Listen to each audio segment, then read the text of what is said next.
How's it going, guys? Hope you guys are doing well. Looking today at the healthcare portfolio that I, started this past month. It's gonna look a little different. I decided to drop 2 or 3 of the lower conviction plays and purchase these ones, and then I added one that's not exactly healthcare, but I just wanted to put it in this account. So I'll run through that. But before I get started, traditional disclaimer that none of this is legal, financial, or tax advice. I'm not a registered professional in any of those categories, so take what I say with a grain of salt. Consult a professional, do your own research before investing. So, again, I tend to not have very opportune, buying when I first start positions. It seems like whenever I buy something, it dips the following weeks. But actually, I think I'm pretty in par with the market. You can see we have a couple holdings here that are down a little bit more than others, but the portfolio is net down 3.69%. Depending on when you would have bought in the past, 3 or so weeks, the S&P is actually about down the same. So, and not a big deal. Stryker was up very big for a while, but when I added this week's contributions, it lowered the total gain a little bit, and then it's also just pulled back with the overall market a little bit. But a decent number of the companies have put out either quarterly or annual results, or they have some sort of announcement. So I thought it would be neat to kind of run through and see, where each company's at that has announced something. I think everyone except, I'm not going to look at Avery Dennison because I just did a video on them recently. They have their own video. If you're curious, you can go look at that. I'm not going to do Agilent because they have not released their, most recent quarter's earnings. I think their most recent quarter was the one ending end of November, so they'll be due for one pretty soon. But you can see Stryker is the only one positive. Avery Dennison is about flat, and then Danaher, Thermo Fisher, Alexandria, and Agilent have all taken a little bit of a hit. Now, Stryker did recently release earnings on January 31st. Before we get into that, they also announced their quarterly dividend. I didn't realize this, but last quarter they had increased it about 8% year over year, and they're keeping pace with that. So their annual dividend income will actually increase this next full year. But as far as financial results, their net sales increased 10.7% to $5.2 billion. Organic net sales increased 13.2%, probably a little bit of currency fluctuations or something affecting this, which is why this number's higher. Net operating margins of 15.6%, pretty solid. Adjusted operating income margins of 26.6%, not sure what they're accounting for with that difference. EPS decreased 15% to $1.47, but adjusted EPS increased 10.7%. Not sure exactly what sort of, trickery they're doing there. It's always a little sketchy when companies, have those adjusted non-GAAP numbers. But they have a little footnote here, so maybe we'll scroll down and see if there's a note about that. Adjusted gross profit margin, adjusted blah, blah, blah.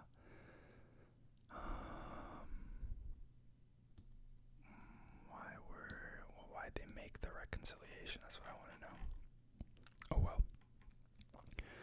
You can see they have the 2 major segments here, MedSurg and Neurotechnology. Looks like 15.6% growth. Negative impact of 3.7% there from exchange rates, but in constant currency, that segment was up 19.3%. And then you subtract 2.4% that it looks like they acquired from acquisitions, and you get that organic growth of 16.9%. And then the orthopedics and spine segment,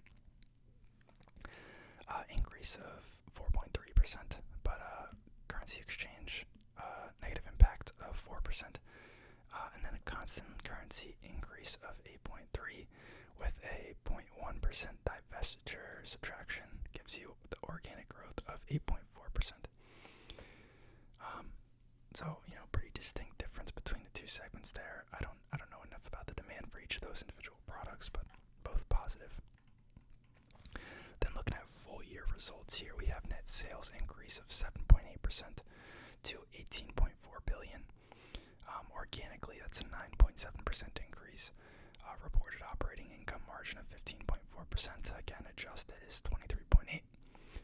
Reported EPS increased 18.4%, $6.17. So they must have just had a bad quarter here. And then adjusted EPS increased 2.8% to $9.34. So not huge growth there on the adjusted, it looks like. Let's see. Sales analysis.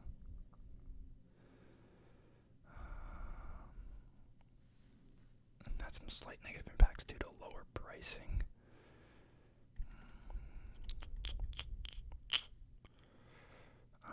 Reported net earnings include certain items such as charges for acquisition and integration related activities, the amortization of purchased intangible assets, asset write-offs and impairments, and restructuring related and other charges. Costs to comply with certain medical device regulations. I don't know how closely you guys follow the medical device industry. I'm guessing not very closely. But Europe is actually mandating a lot of new reporting requirements and regulations for the medical device industry, which has low-key been a big damper and big cost increase of doing business there. Obviously still worth it for, most companies because they're making a lot of money and they want access to that market, but it's probably what they're referring to there. Recall-related matters, regulatory and legal matters, and tax matters.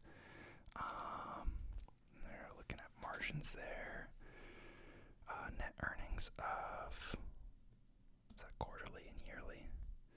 Yeah, yearly net earnings of $3.6 billion.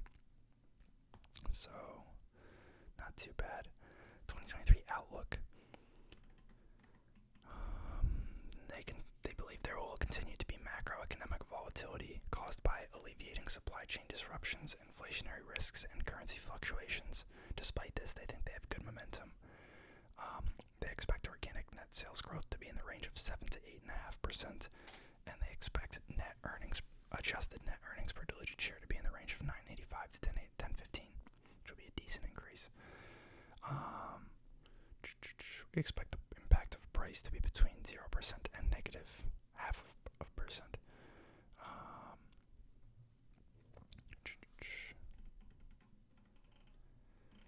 They still have a pretty big backlog, I believe, in terms of products, so they'll still be sorting their way out of that. That's a decent amount of guaranteed demand in a way. So it will be interesting to see what that looks like coming out of all of this.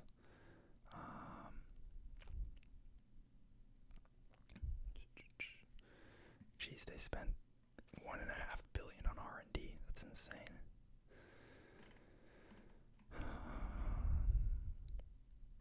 Yeah, I mean, not crazy growth, but it is growth, and it's in a time where, a lot of other companies aren't necessarily doing their best.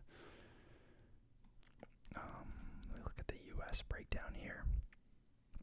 Looks like about 3/4 of their revenues from the U.S. The rest is internationally. It's not bad. They're breaking it down by product segment here, which is kind of cool to see. Looks like their biggest segment is medical, and then endoscopy. Big knee replacement market and hip replacement market, large trauma market and spine. Nice.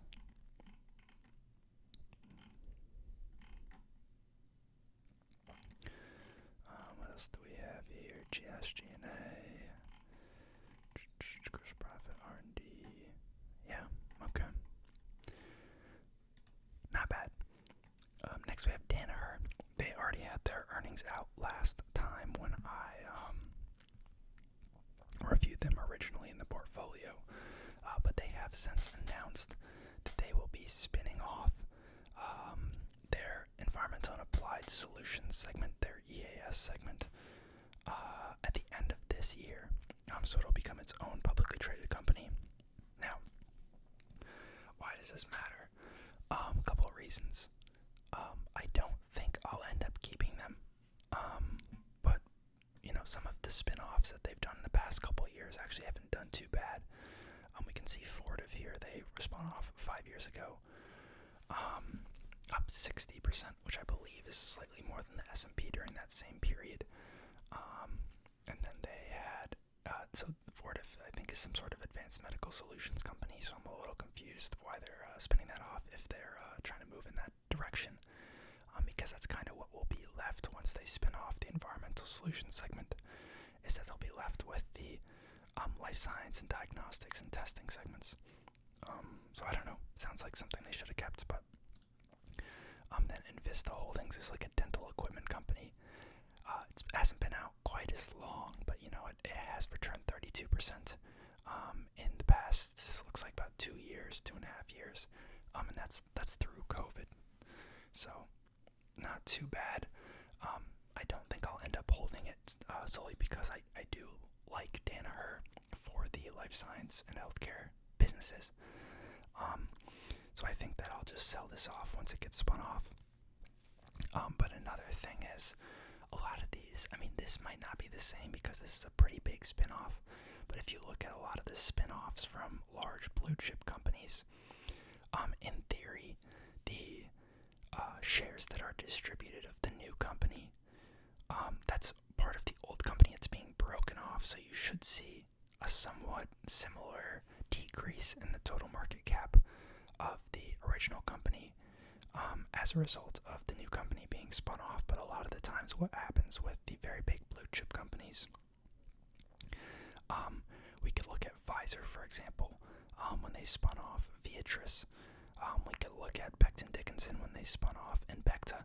What typically ends up happening is that news kind of gets swallowed and ignored, and the stock price of the original blue chip company remains largely unchanged, even though there's now new shares that shareholders have. So in a way, it's kind of like an extra dividend in my eyes. That doesn't always hold true, and don't hold me to that. We'll see what happens, but just something I've noticed with acquisitions recently of spin-offs from large blue chip companies. It's a thing that tends to happen, especially when it's like smaller businesses that no one cares about. It kind of gets just swallowed up and no one really realizes, and as a result, the stock price doesn't seem to always get docked in the same way.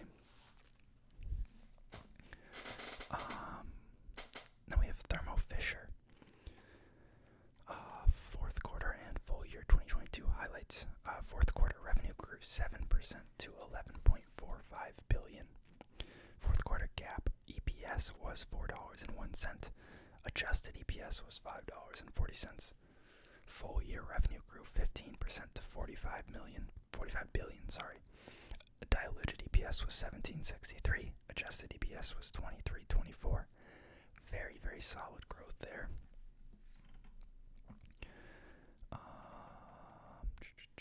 Core organic revenue growth of 14% in both the fourth quarter and the full year.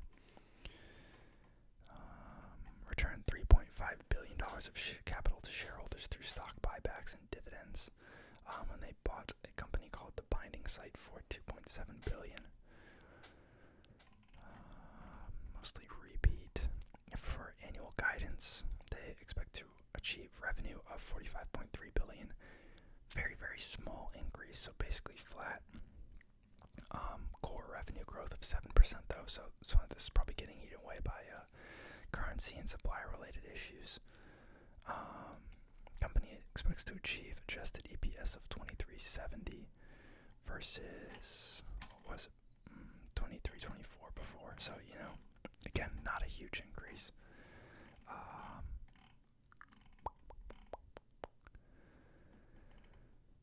don't really feel like looking through all this right now. I kind of just want to do a quick summary of the updates each company's put out. And then lastly, we have Alexandria Real Estate. Again, pretty solid growth here. 16.2% growth in revenues in the fourth quarter, 22.5% growth in revenues for the full year. Now, part of that is eaten away by share issuances that the REITs use to, fund their growth. So if you look at the FFO growth on a per share basis, basis, there is still a significant amount of growth here. Looks like in the high teens % for the quarter, and for the year, probably in the low teens if I had to do the math. But still, pretty solid nonetheless. Rent received 99.4%. I mean, you want that to be 100, but that's not terrible. Decent remaining lease length. Occupancy is a little low. I guess that's probably as a result of some of the economic contractions that we're seeing. A little probably decrease in lab space rentals, but I still think that's probably a pretty strong market. They were able to generate rental rate increases on new leases of 26% for the quarter, 31% for the year, which is pretty awesome.